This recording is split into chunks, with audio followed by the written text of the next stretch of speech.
मेरे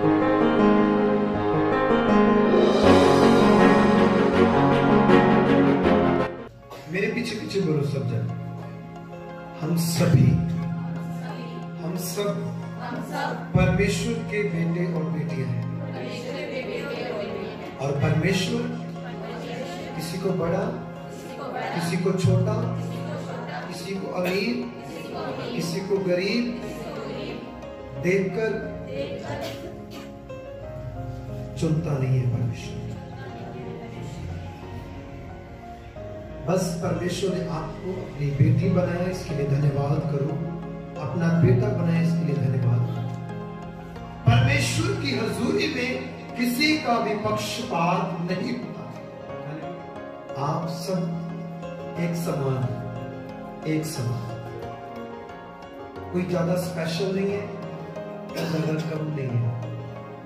और जैसा मेरा खुदा आपको प्यार करता है, वैसे ही मैं पूरी कलीसिया को प्यार करता हूं। आपको पता है कलीसिया मेरी नहीं है, आप मेरे नहीं हो। आप मुझे दिए गए हो कि मैं आप में काम करूं। प्रभु ने आपको मुझे दिया है कि मैं आपको सिद्ध बनाकर, पवित्र कर प्रभु के सामने पेश करूं। ये लाइफ है, लाइफ। हालेलुया। आज का विषय क्या है? मेरे पीछे पीछे बोलो, आज का विषय। जो ज्यादा बोएगा वो ज्यादा काटेगा, जो कम बोएगा वो कम काटेगा। परमेश्वर की सेवा वे जमीन है जिसमें बीज बोआ जाए, और जितना बोते हैं उससे परमेश्वर की सेवा में जो बीज बोआ जाता है वो 100 गुना फलदायक होता है, वो 100 गुना फल लाता है। लेकिन जो बीज हम इधर उधर की जमीन में बोते हैं वो फल 30 गुना 60 गुना रह जाता है। लेकिन जो प्रभु की सेवा में होता है वो ही सिर्फ 100 गुना। हालेलुया।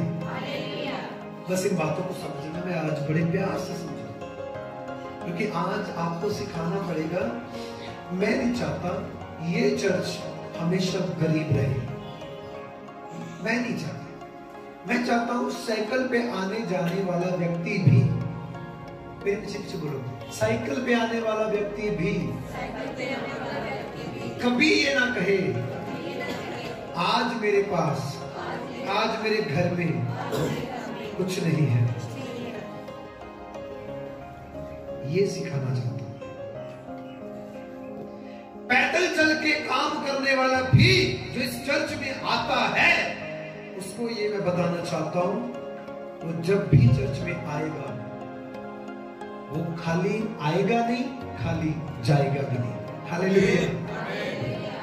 प्रभु की सेवा में जो आप सेवा करते हो, प्रभु उसकी कोई भी देख रेख नहीं करता, आपको आशीष नहीं देता। हाँ जी, जिसको जिसको आशीष दी हाथ खड़ा करो। जिसने प्रभु की सेवा की उसको आशीष मिली, हाथ सभी ने खड़े किए। लेकिन आपको पता है, आपको ये भी पता है कि प्रभु की सेवा करने से आशीष मिलती है, बरकत मिलती है। आपको मैं थोड़ा सा लेके जाना चाहता हूँ, ऐसी बातों में आपको सिखाना चाहता हूँ जो आपको लगता है शायद ये नॉर्मल है। ये नॉर्मल नहीं है। मेरे पीछे पीछे बोलो, प्रभु की सेवा करना ये प्रभु की इच्छा है। उसने आपको चुना अपने राज्य के लिए, अपनी महिमा के लिए। देखो सारी दुनिया अपनी इच्छाओं से, अपनी मर्जी से चल रही है, लेकिन सिर्फ आपको चुना है प्रभु ने अपने राज्य के लिए, अपने कामों के लिए। और जब प्रभु का काम करने के लिए उठो तो कभी भी हाथ ढीला कभी नहीं, कभी भी नहीं अपना हाथ ढीला किया। दूसरा कुरिन्थियों 9 अध्याय 6। परंतु बात तो ये है कि जो थोड़ा बोता है, परंतु बात कहता है जो थोड़ा बीज बोएगा वो थोड़ा काटेगा भी, वो थोड़ा काटेगा भी, और जो बहुत बोता है जो बहुत बोता है वह बहुत काटेगा। वो बहुत काटेगा। ठीक है? क्यों? चलो ये पूछो थोड़ा और ज्यादा क्यों? क्योंकि आज जब मैं ये वचन आपको एक्सप्लेन करूंगा, उसके बाद जिंदगी में कभी भी आपको ये कंफ्यूजन नहीं रहेगी ये वचन क्या सिखाता है। आपको हमेशा याद रहेगा ये इसका आंसर है। जमीन में, इस धरती पे अगर आपके पास जमीन है, आप जो बोएंगे, आपके पास बैंक है, बैंक में जमा करेंगे अपना पैसा, जमीन में बोएंगे अपना बीज, तो उस बीज को कीड़ा लग सकता है। कीड़ा हो सकता है जमीन में अच्छी क्वालिटी ना रहे, ज्यादा धूप से, ज्यादा बारिश से, या किसी वजह से, मौसम की प्रॉब्लम से आपका ये जमीन का बीज खत्म हो जाए। बैंक में पड़ा हुआ पैसा बैंक घाटे में जाए, या कोई ऐसी प्रॉब्लम आ जाए आपका पैसा खत्म हो जाए। हो सकता है चोर चोरी कर सकता है, आपका इकट्ठा किया हुआ पैसा जल सकता है, कीड़ा लग सकता है, गल सकता है, चोर चोरी कर सकता है। लेकिन जो आपने हिस्सा प्रभु की सेवा में लगा दिया, उसमें चोर का कोई अधिकार नहीं है। चोर का हाथ वहां तक जा नहीं सकता, वहां से चोरी कर नहीं सकता, कीड़ा वहां पे लग नहीं सकता, आग वहां पे जला उसको नहीं सकती। तो मुझे आंसर दो, जो आप दुनिया के लिए कर रहे हो उसका तो प्रतिफल 0 है, लेकिन मैं कहता हूं जो तुम प्रभु के लिए करते हो, जो तुम प्रभु के लिए करते हो, इसका दूसरा एक उदाहरण है। प्रभु कहता है कि अगर तुमने कंगालों को कुछ दिया तो तुमने प्रभु को उधार दिया। जिसने कंगालों को कुछ दिया या कंगालों को रोटी दी, उनकी सहायता की, उसने प्रभु को उधार दिया। समझ में आ रहा है? और जिसने डायरेक्टली प्रभु की महिमा के लिए, प्रभु की सेवा के लिए किया, तो मुझे बताओ उसको कितना परमेश्वर प्यार करेंगे और कितनी आशीष देंगे। असल में आपकी आशीष, आपकी ब्लेसिंग किसी ने नहीं रोकी, आपने खुद रोक रखी। जिनको आपने छोड़ दिया, प्रभु का आत्मा मुझे बता रहा था, इनको यही बताना है तेरी शुरुआत कहां से। आप आगे बढ़ गए हो, मैं आत्मा में भरूंगा, मैं ब्लेसिंग से भरूंगा, मुझे हीलिंग चाहिए, मुझे भविष्यवाणी चाहिए। पहला कदम ही आपने छोड़ दिया, पहला पॉइंट ही आपने छोड़ दिया। देखो मुझे आपके पैसे की जरूरत नहीं है, लेकिन प्रभु की सेवा में, प्रभु के कामों में पैसे की जरूरत है। मेरे कहने का मतलब क्या है? मेरा परमेश्वर तेरे दोनों हाथों को भरेगा। Hallelujah, hallelujah. मैं नहीं कहता, लेकिन आपने देखना है। आज मैंने प्रेयर करनी है, आज मैंने प्रेयर करनी है। और चर्च में आज तक आपने नहीं किया तो छोड़ दो, कोई प्रॉब्लम नहीं, लेकिन मैं आज ये प्रेयर करने वाला हूं और नेक्स्ट वीक से आपके हाथों में आपकी इनकम बढ़ेगी। खुदावंद यीशु ऐसा ही करेगा। आमीन, आपकी इनकम बढ़ेगी, लेकिन मैंने प्रभु से पूछना है, आपसे नहीं, और आपने प्रभु से वफादार रहना है। हालेलुया। फैसला आपने करना है। डॉक्टर्स के पास जाना है। एक किसान अपने जमीन में बीज बोता है, तो क्या वो गलत बोता है? अच्छा बीज बोता है ताकि अच्छी फसल हो। वो अच्छे से उसकी रखवाली करता है, अच्छी फसल हो। हालेलुया। मैंने आज तक कभी आपको दान के विषय में सिखाया नहीं, दान के विषय में बोला ही नहीं इतने सालों में। आज बता रहा हूं कि प्रभु बता रहे हैं, प्रभु का आत्मा गाइड कर रहा है। मैं आपके लिए आज एक दरवाजा खोला, और मैंने जैसे देखा वो लिखा था दरवाजा मलाकी की पुस्तक। प्रभु के कितने चेले थे? उनमें से एक चेला था जिसके पास दान की गुठली रहती थी। क्या थी? उसका नाम था यहूदा इस्करियोती। क्या नाम था उसका? हाँ, याद रखना, यहूदा इस्करियोती के पास दान वाली थैली थी। ठीक है? और आपको पता है, जब 5000 भीड़ को प्रभु ने रोटी दी, खाना खिलाया, 5 रोटियों और 2 मछलियों से? उस समय बहुत बड़ी भीड़ थी और इतनी बड़ी भीड़ में कम से कम वो 5000 सिर्फ आदमियों की गिनती है, औरत और बच्चों की नहीं, और कुल मिलाकर वो 15 से 20,000 लोग थे। हालेलुया। 15 से 20,000 लोग, बुजुर्गों की भी गिनती नहीं है, बच्चों की और लेडीज की भी कोई वो काउंट नहीं किया गया। वो इतनी बड़ी भीड़ थी जो प्रभु के पास थी और 3 दिन से प्रभु का वचन सुन रही थी, भूखे और प्यासे थे। सुनो, मैं कहता हूं बहुत सारे लोग थे जिनके पास था, रोटी थी, खाने के लिए वो कुछ सब कुछ था, लेकिन जब प्रभु ने कहा लोगों में से जाकर देखो क्या इनके पास कुछ है, तो जिनके पास था उन्होंने छुपा लिया, उन्होंने छुपा लिया। एक बच्चा था, उसने छुपाया नहीं। 5 रोटियां 2 मछलियां थी उसके पास, उसने वो चेलों को दे दी। और पहले प्रभु ने चेलों को कहा था तुम इन सभी के लिए खाने का क्या करो, इंतजाम करो, प्रबंध करो। और उनका आंसर था हमारे पास 100 रुपए है। क्या है? कितने? 100 रुपए उस टाइम में? आंसर दो। अच्छा चलो, आपने हाथ उठाना है। भाई शिवदेव, आपकी उम्र कितनी है? 65 ईयर। जब आप 5 साल के थे, 5 साल के, तब अगर आपके हाथ में 100 रुपए होता तो वो कितनी कीमत है? उसकी कीमत क्या है 100 रुपए की? जब आपकी उम्र 5 साल की थी। ये भाई ने मुझे बताया था कि एक बार हम बाजार गए, कितने रुपए लेके? 3 के 2 रुपए लेके गए। उसमें से कितने बचाकर लेके आए? वापस कितने लाए?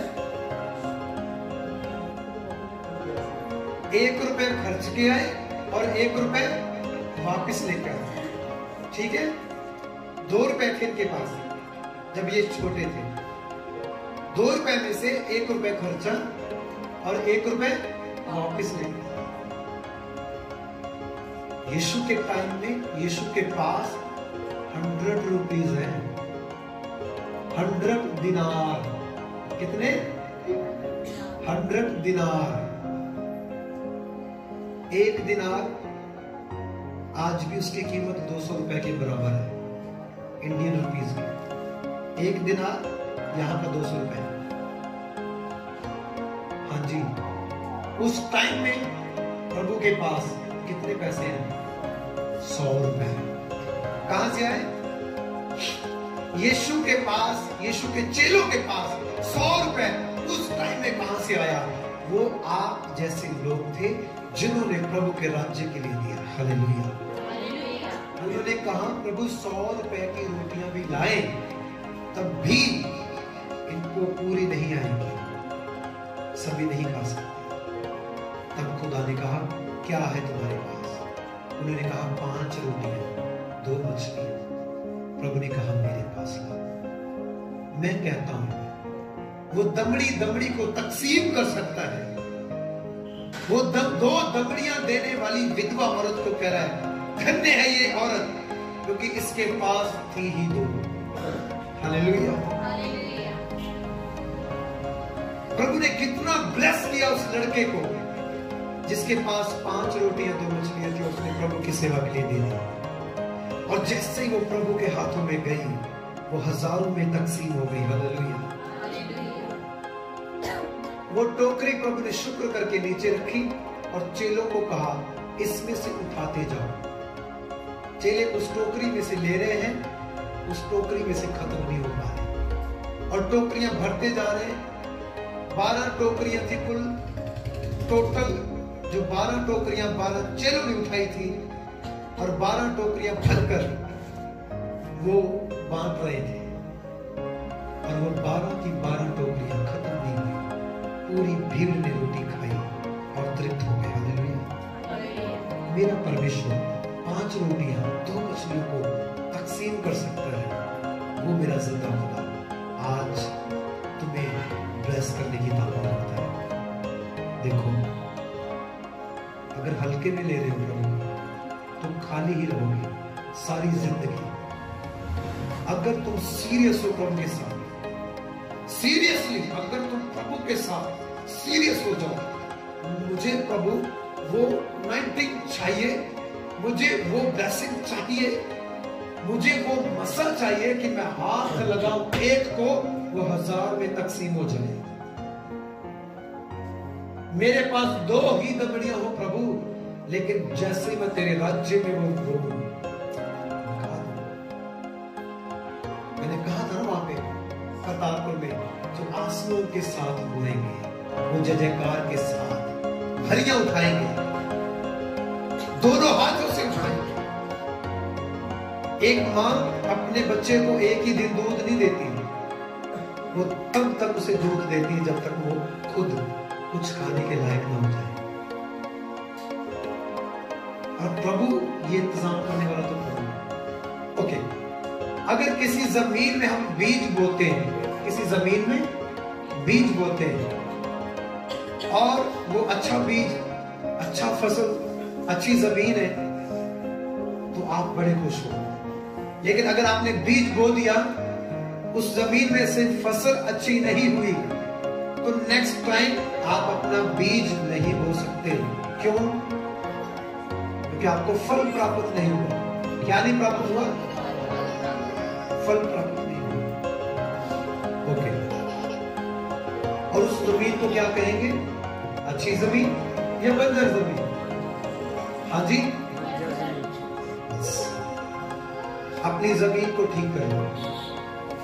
जब तक इसे बंजर रखोगे, मैं परमेश्वर के वचन का बीज जितना भी बखेरूंगा, जितना भी बोने की कोशिश करूंगा, वो फल नहीं ला सकते जब तक तुम अपनी जमीन को अच्छा विश्वास के साथ वचनों को ग्रहण नहीं करते। परंतु बात तो ये है कि जो थोड़ा बोता है, जो थोड़ा बोता है वह थोड़ा काटेगा, वो थोड़ा काटेगा, और जो बहुत बोता है, जो बहुत बोता है वह बहुत काटेगा, वो बहुत काटेगा। आगे, हर एक जन जैसा मन में ठाने, हर एक जन जैसा मन में ठाने वैसा ही दान करे, वैसा ही दान करे, ना कुड़-कुड़ करे, ना तो कुड़-कुड़ के दान करना है, दबाव से, ना किसी दबाव से दान करना क्योंकि है, परमेश्वर क्योंकि परमेश्वर हर्ष से देने वाले से प्रेम रखता है। हर्ष से देने वाले से क्या करता है? प्रेम रखता है। प्रेम रखते हैं, प्यार करते हैं। हाँ, कोई व्यक्ति क्या कर रहा है? बांट रहा है। कोई व्यक्ति क्या कर रहा है? बांट रहा है। जो दे रहा है उसका और बढ़ रहा है, लेकिन जो छुपा रहा है उसके पास जो है वो भी उसका नहीं। हाँ, कुछ दिन पहले आपने वचन सुना था, एक व्यक्ति था, उसके पास फसल थी, बड़े बड़े घर थे, और वो कहता है अपनी जान को खा पी मौज कर, तेरे पास बहुत कुछ है। लेकिन प्रभु ने कहा, कल ही तेरी जान तुझसे ली जाएगी। इकट्ठा किया हुआ किसका हुआ? इतना धन, इतना पैसा, इतना सोना किसका? आपको पता है सुलेमान ने क्या किया? सुलेमान राजा ने क्या किया? प्रभु के घर में जो दरवाजे लगे हुए हैं, देवदार की लकड़ के, देवदार लकड़ी जो है ना बहुत महंगी है, देवदार लकड़ी लगी हुई है, और उस लकड़ी के ऊपर भी सोना मड़ा हुआ है। क्या लगा है? सोना। जो हैकल बनी थी, उस हैकल की नींव किसके ऊपर रखी गई पता है आपको? हीरो के ऊपर। आपके घर की नींव कहां पर? ईंट पत्थर। लेकिन जो उसने प्रभु का घर बनाया तो हीरे बिछा दिए। जो हैकल बनी थी ना, हीरे बिछा दिए। उसका टूटने की वजह ये है, जब राज गया, शासन गया, समय बदला, सदी बदली, जैसे शासन के लोग आए, उन्होंने हैकल को ढा दिया, दरवाजों के ऊपर और दीवारों के ऊपर जो सोने की मूर्तियां थी, सोने की चीजें थी, और उनके भवन के जमीन के अंदर हीरे जरूर निकाल दी, इसलिए वो हैकल को तोड़ा गया। लेकिन सुलेमान ने अपनी लाइफ में प्रभु के काम के लिए जो करना चाहा, दाऊद ने जो करना चाहा, उन्होंने उत्तम किया। Hallelujah, hallelujah. और देखो वो प्रभु के लिए जो उत्तम कर रहे हैं, उत्तम दान दे रहे हैं, उत्तम काम कर रहे हैं, उत्तम सेवा दे रहे हैं, अपनी लाइफ को दे रहे हैं। ये दान देना काफी नहीं होता। सुनो, दान देना मतलब प्रभु की सेवा में पैसा देना काफी नहीं होता। आकर यहाँ पे सेवा करो, खुद अपने हाथों से सेवा करो।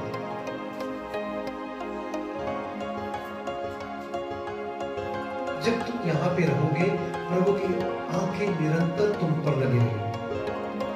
प्रभु को वचन कहता है, प्रभु की आंखें उन पर लगी रहती है जो धर्मी है, जो उसकी सेवा करते हैं।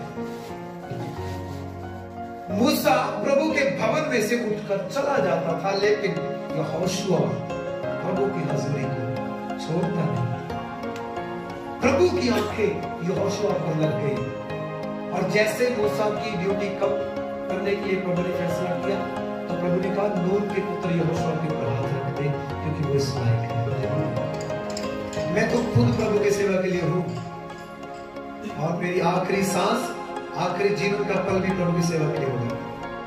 हालेलुया। प्रभु का वचन कहता है दिया करो ताकि तुम्हें भी दिया जाए। खुदावंद का वचन कहता है जिस नाप से तुम किसी के लिए नापते हो, मान लो ये गिलास है, एक नाप है, जैसा तुम प्रभु की सेवा के लिए नाप कर करते हो, उसी नाप से प्रभु तुम्हारे लिए करेगा। और अगर ये नाप बड़ा हो गया, तो यहां अगर प्रभु, देखिए प्रभु की सेवा के लिए आपने अपने दोनों हाथों को खोल दिया, तो प्रभु कैसे करेगा? एक दरवाजा नहीं, वो पूरा दरवाजा खोलेगा। और यीशु के नाम से मैं कहता हूं, तेरे घर में रखने की जगह है। अब्राहम ने मल्कीसिदक को कितनी चीजों में टाइट दिया? पढ़ा है कभी? उत्पत्ति 14 है 18, 19 और 20 है। तब शालेम का राजा मल्कीसिदक जो परम प्रधान परमेश्वर का याजक था, रोटी। शालेम का राजा मल्कीसिदक जो परम प्रधान परमेश्वर का याजक था, रोटी और दाख मधु ले आया, और अब्राहम को ये आशीर्वाद दिया, आशीष दी परम प्रधान परमेश्वर की ओर से, जो आकाश और पृथ्वी का अधिकारी है, तू धन्य हो और धन्य है परम प्रधान परमेश्वर, जिसने तेरे द्रोहियों को तेरे वश में कर दिया है। तब अब्राहम ने उसको सब का दशमांश दिया, सब चीजों में से दशमांश दिया। और प्रभु का वचन कहता है कि एलिएजर ये कह रहा है, मेरे स्वामी को परमेश्वर ने सब चीजों में आशीष दी है। ऐसा नहीं है मेरा। जब तुम ज्यादा बोलोगे, कम तो कभी नहीं खा सकते। और ये देने का उसका सिलसिला तो कभी खत्म नहीं होगा। तेरा हो सकता है, तेरी प्रीत, तेरा प्रेम ये कम हो सकता है, लेकिन उसका प्रेम, उसका देने का वो जरिया, वो रास्ता कभी कम नहीं हो सकता। उसके प्यार में कोई कमी नहीं आप उसके प्रिय पुत्र के जैसे हो। जैसे पिता ने अपने पुत्र से प्रेम किया, मैं कहता हूँ वो आपसे प्रेम कर रहा है, प्रभु आपसे प्रेम कर रहा है। और जो आपको आशीष देगा, उसको मेरा परमेश्वर क्या करेगा? आशीष देगा। जो आपको श्राप देगा, वो क्या बच जाएगा? वो बचेगा। तो आज के बाद, मेरे सबसे बोलो, आज के बाद जो हमें श्राप देते हैं, जो हमारे खिलाफ बोलते हैं, हमने उनको कुछ नहीं कहना। क्योंकि जो हमें आशीष देंगे हमारा परमेश्वर उनको आशीष देगा। जो हमें श्राप दे रहे हैं परमेश्वर क्या करेगा? इसलिए कहा था बदला लेना तेरा काम, बदला लेना ये प्रभु ने। अगर तूने बदला लेना शुरू कर दिया तो तू खुद अपनी आशीष गवा बैठेगा। प्रयत्नों के काम में आओ जल्दी से। भक्ति साहब 4 अध्याय। और विश्वास करने वालों की मंडली एक चित्त और एक मन थी और एक मन के थे। जी जल्दी। यहाँ तक कि कोई भी अपनी संपत्ति अपनी नहीं कहता था, अपनी संपत्ति अपने धन को अपना नहीं कहता था, परंतु सब कुछ साझे का था। सब कुछ एक दूसरे के साथ साझे का था। और प्रेरित बड़ी सामर्थ के साथ प्रभु यीशु के जी उठने का प्रचार कर रहे थे, गवाही दे रहे थे। और उन सब पर बड़ा अनुग्रह था। उन सब पर प्रभु का बड़ा अनुग्रह था। और उनमें कोई भी दरिद्र ना था, उनमें कोई भी गरीब नहीं रहा। क्योंकि जिसने वो पहले थे लेकिन कोई भी गरीब नहीं रहा। क्योंकि जिनके पास भूमि क्योंकि जिनके पास जमीन थी, धन था, सोना था, चांदी था, वे उनको बेच कर बिकी हुई वस्तुओं का दाम लाते। उन दाम को, उस पैसे को लेकर उसे प्रेरितों के पांवों पर वो प्रभु के दास लोगों के कदमों में रखते थे। और जिसे आवश्यकता होती और जिसे कोई आवश्यकता, कोई जरूरत थी, उसके अनुसार हर एक को बांट दिया करते थे। और प्रभु का वचन कहता है किसी को किसी बात की घटी और गरीब तो कोई नहीं। मैं यही वर्ड बोल रहा हूँ आज इस चर्च में। साइकिल पे आने वाला भी ये ना बोले मेरे पास कुछ नहीं। समझ में आ रहा? यहाँ पे एक भी दरिद्र नहीं है, एक भी गरीब नहीं है। और यीशु के नाम से ये चर्च, न्यू प्रॉमिस चर्च, एक फैमिली, एक परिवार यीशु के नाम में बढ़ेगा। आज से फैसला करो, रोज अपनी ऑफरिंग निकालो और अलग करो। और पूरे हफ्ते बाद जितनी आपकी ऑफरिंग इकट्ठी हो जाती है वो प्रभु की सेवा में दो। और मैं कहता हूं लिख लो, आपने गिनना है। पहली मीटिंग, दूसरी मीटिंग, तीसरी मीटिंग, चौथी मीटिंग, 5वीं मीटिंग, या 1 मंथ, 3 या 4 मीटिंग्स, उसके बाद गवाही देने के लिए खड़े हो जाओ।